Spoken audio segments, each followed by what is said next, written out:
Qui n'a pas entendu parler de la tablette de chocolat Dubaï? Personne.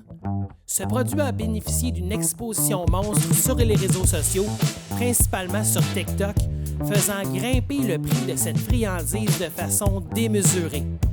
Pour les non-initiés, il s'agit d'une coquille moulée en barre chocolatée dans laquelle on remplit une farce de crème de pistache et de cheveux d'ange, fruit originaire du Moyen-Orient, le kataïfi. Aujourd'hui, on décline le buzz du printemps dernier en une douceur onctueuse, crémeuse et croustillante, sans payer 20$ pour une barre de chocolat.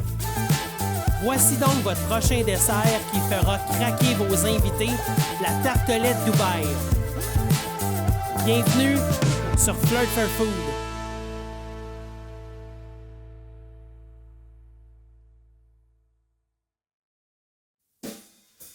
Oh! Qu'est-ce qu'on fait aujourd'hui? On mange-tu une palette de chocolat Dubaï? Attends un petit peu, j'ai pas les moyens, c'est ben trop cher. Ah non, oui, on va cuisiner une tartelette Dubaï. C'est encore plus tripant comme idée. Servez-vous un verre de vin et relaxez. Bon épisode. On sort notre balance pour la pâte sucrée. C'est très important de calculer nos ingrédients. On se prend un contenant, on le met sur notre balance et on met celle-ci à 0. Voilà. On se prend maintenant des cubes de beurre froid. On s'en mesure 150 grammes.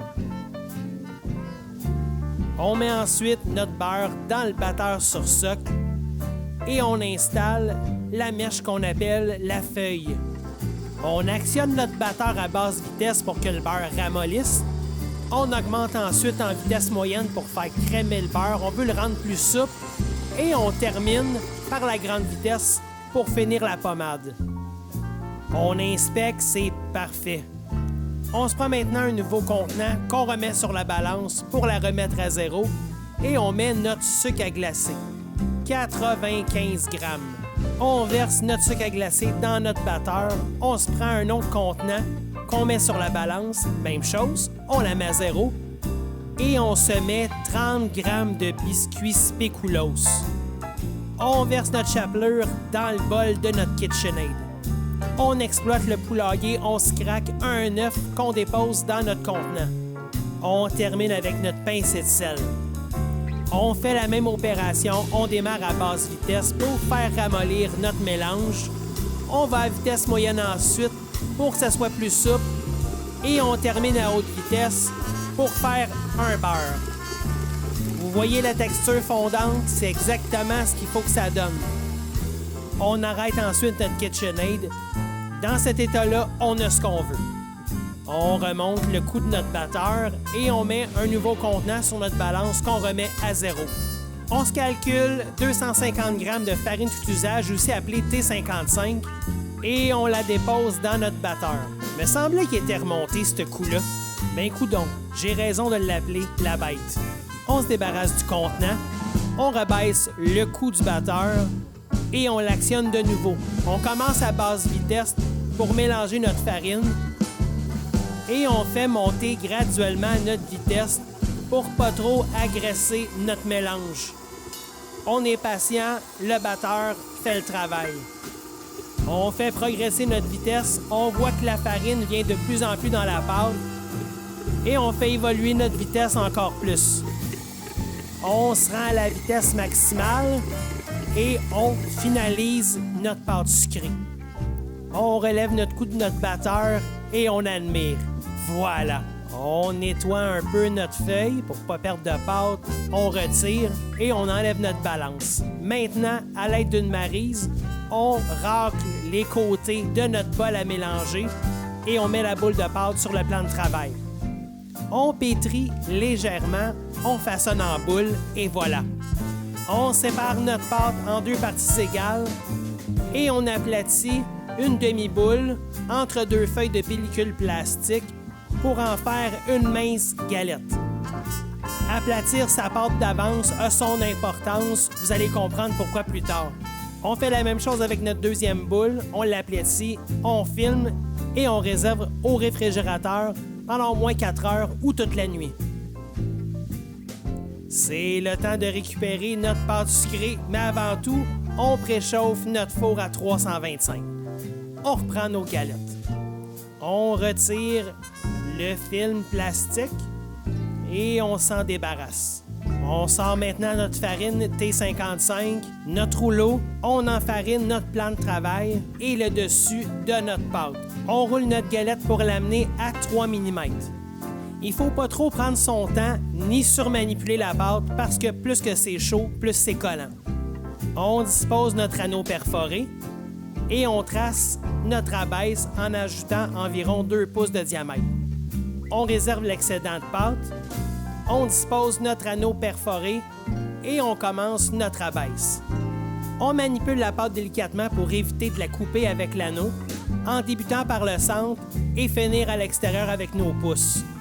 À l'aide d'un couteau d'office, on coupe l'excédent de pâte sucrée. Oh oui, regardez le résultat! Wow! On réserve de côté, mais on tarde pas. On se prend une plaque de cuisson, un tapis de silicone, on dispose notre pâte sucrée et on la pique à l'aide d'une fourchette. C'est important de faire autant les côtés que le fond. On enfourne immédiatement sans tarder. Pourquoi? Parce que plus la pâte est froide, moins qu'elle va coller au moule. On laisse dorer notre fond 25 minutes pour ensuite la sortir du four. Vous allez voir, faire des abeilles de pâte sucrée dans des anneaux perforés, c'est pas quelque chose de facile. Je me suis pris par 3-4 fois avant d'arriver à ce résultat-là. Vous voyez, avec un peu de pratique, vous allez réussir vous aussi. Attention, c'est chaud, on retire l'anneau. Wow! Regardez ça! On n'est vraiment pas loin de votre pâtissier de quartier. On se débarrasse de la tôle, du tapis et de l'anneau et on réserve notre fond de tartelette. On commence maintenant notre ganache. Dans un chaudron, on se met 250 ml de crème 35%. On apporte notre chaudron sur la cuisinière. On veut amener notre crème à ébullition. On ressort notre balance numérique. On y dépose un contenant pour la calibrer à 0. On utilise un chocolat noir de qualité. On veut 250 grammes. Il en manque pas beaucoup. D'ailleurs, en pâtisserie, je vous encourage fortement à peser vos ingrédients et vous débarrasser du système anglais, soit les tasses et les onces. Les grammes et les millilitres du système métrique, c'est beaucoup plus précis. Vous allez vous éviter tout plein de conversions inutiles. Et voilà, on a notre 250 grammes de chocolat. On le réserve, mais pour pas trop longtemps. On sort un cul de poule et on vient y déposer nos morceaux de chocolat. On reprend notre crème qu'on a fait légèrement bouillir et on vient la verser sur notre chocolat. À l'aide d'une cuillère en bois, on mélange notre chocolat pour complètement le faire fondre dans la crème. On est patient, on va arriver à cette texture-là extrêmement belle et illustrée. On se rajoute de la fleur de sel pour donner un petit kick à notre ganache. On ne peut pas avoir le sourire. On mélange notre sel dans notre ganache et on fait un test de goût. Wow! Yes! C'est le temps de reprendre notre fond de tartelette. On vient y couler notre ganache de chocolat noir jusqu'au rebord. Regardez ça, c'est brillant et velouté. Autant que c'est tentant d'y aller tout de suite, mais croyez-moi, soyez patient, ça va valoir la peine. On secoue notre tartelette pour égaliser le chocolat, pour ensuite réserver au frigo pour la faire raffermir. Pendant que la tarte fait un power nap, on sort la bête pour continuer notre recette avec l'étape suivante, la crème de pistache. On retire le couvercle et on amène nos pistaches qui sont écaillées. On les insère dans le robot et on actionne la bête pour rendre les pistaches en une fine poudre. On retire le couvercle de nouveau et à l'aide d'une maryse, on vient racler les côtés. On intègre maintenant tout le reste de nos ingrédients, soit le sucre à glacer, la crème l'extrait de vanille et le tahini. Oui, la purée de sésame comme dans l'épisode L'humus de pois vert. On remet le couvert et on actionne de nouveau jusqu'à temps de donner une belle crème de pistache. Regardez-moi ça. On se prend une cuillère pour faire un test de goût. Ah oui, on est à Dubaï. Mais oui, ça le fait. On met le contenant de côté et on met l'autre moitié de la bête dans sa cage. On utilise une poche à pâtissier avec une douille avec un embout en rond. Et avec la maryse, on remplit notre sac. On utilise l'intérieur de la poche pour remplir notre maryse pour éviter de salir le haut. On fait descendre la crème de pistache dans le bas, on tourne le haut et on dépose. C'est le temps de reprendre notre tartelette à la ganache de chocolat noir. Vous allez voir, la magie continue. À l'aide de mouvements rotatifs, on coupe au ciseau l'embout de la poche. À la verticale, on place notre douille très près de la ganache et on fait un dôme. Après une brève sortie, on remet la tartelette au frigo. C'est la dernière étape de notre tartelette, les nouilles de kataifi grillées. Dans un poêlon, on vient effilocher grossièrement nos nouilles. Le kataifi, c'est de la pâte philo en filament qu'on retrouve dans les produits surgelés des épiceries maghrébiennes. Sur la cuisinière à feu moyen fort, on vient griller nos nouilles. Surveillez vos kataifi, vous allez voir, ça grille rapidement. Et voilà, c'est prêt. On rebrasse pour faire respirer notre pâte philo.